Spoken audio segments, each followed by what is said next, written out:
नमस्कार, मैं अंकित शर्मा और हॉकफिट न्यूज में आप सभी दर्शकों का स्वागत है। दोस्तों, बेशर्मी के मामले में चीन अब पाकिस्तान को भी पछाड़ता जा रहा है। पूरी दुनिया में कोरोना वायरस फैलाकर चीन मदद और डोनेशन के नाम पर मात्र एक दिखावा कर रहा है। दरअसल आपको बता दें कि दुनिया भर में कोरोना वायरस से बचाव के लिए चीन ने कुछ सामान भेजे, कुछ अलग अलग उपकरण भेजे। भारत में भी चीन ने कुछ सामान भेजे, लेकिन इन सभी सामानों का और जितने भी उपकरण भेजे, इन सभी का जब टेस्ट किया गया तो ये सब के सब थर्ड क्वालिटी के निकले, यानी कि एकदम नकली निकले। ऐसे में भारत ने आज चीन के मुंह पर करारा तमाचा जड़ दिया है, जिसे चीन हमेशा याद रखेगा। आपको बता दें कि जो उपकरण चीन ने भारत में भेजे, ये सभी मेडिकल उपकरण थे।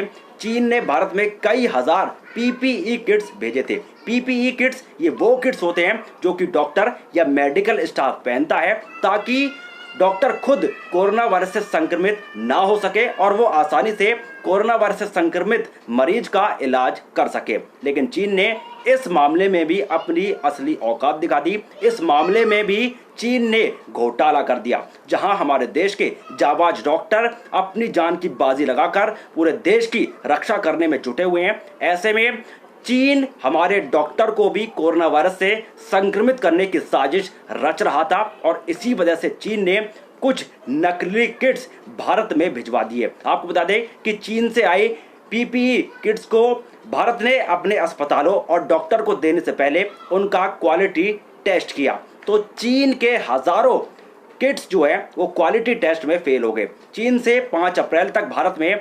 1,70,000 किट्स आए थे, जिसमें से 50,000 किट्स भारत ने क्वालिटी टेस्ट में फेल कर दिए हैं। आपको बता दें कि इन किट्स को क्वालिटी टेस्ट के लिए डीआरडीओ को सौंपा गया था, जिसने इन किट्स को अलग अलग तरह के कई डीआरडीओ ने इसके कई अलग अलग तरह के टेस्ट किए और जिसमें से 50,000 पीपीई किट्स पहले कुछ टेस्ट में ही फेल हो गए। यानी कि जब टेस्ट की हल्की सी शुरुआत हुई, उसी टेस्ट में ये फेल हो गए। यानी कि ये दर्शाता है कि ये एकदम नकली सामान चीन ने भारत में भिजवाया था।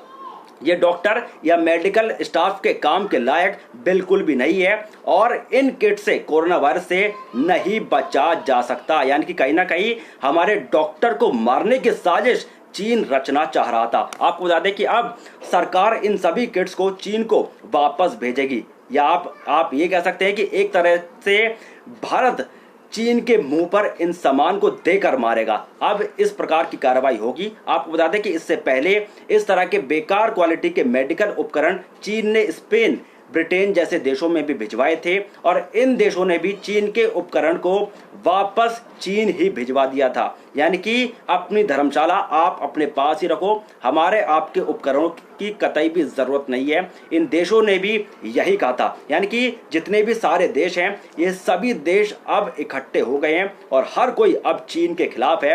हर कोई यही चाहता है कि चीन पर कड़ी से कड़ी कार्रवाई होनी चाहिए और भारत ने तो साफ तौर पर ये 50,000 पीपीई किट्स चीन के मुंह पर देकर मार दिए हैं। दोस्तों, ऐसे में आज जो भारत ने जिस प्रकार से ये चीन के सारे सामान लौटाए हैं, ऐसे में इस मामले को लेकर आप लोगों की क्या प्रतिक्रियाएं हैं, हमें कमेंट करके जरूर बताएं। इस खबर को अधिक से अधिक शेयर करें। आपको ये भी बता दें कि कोरोना वायरस से संक्रमित लोगों की संख्या भारत में अब 15,712 हो चुकी है।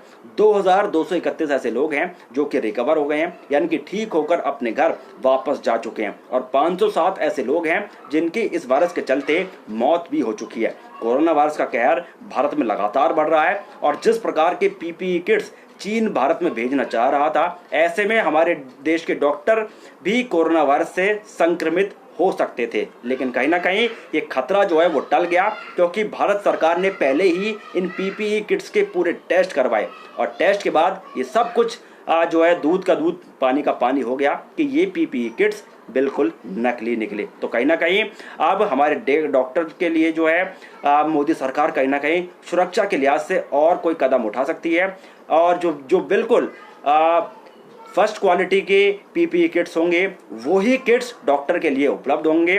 सेकंड क्वालिटी और थर्ड क्वालिटी जैसे पीपीई किट्स जो हैं वो पूरी तरीके से रिजेक्ट कर दिए जाएंगे। तो दोस्तों ऐसे में आप इस खबर को शेयर करें, हर भारतीय हर हिंदुस्तानी तक इस खबर को जरूर पहुंचाएं और चीन के मुंह पर करारा तमाचा जड़े। फिलहाल के लिए मैं आपसे विदा लेना चाहूंगा। जाने से पहले चैनल को सब्सक्राइब करें और बेल आइकन दबाएं। फिलहाल के लिए इतना ही। जय हिंद, जय भारत, नमस्कार।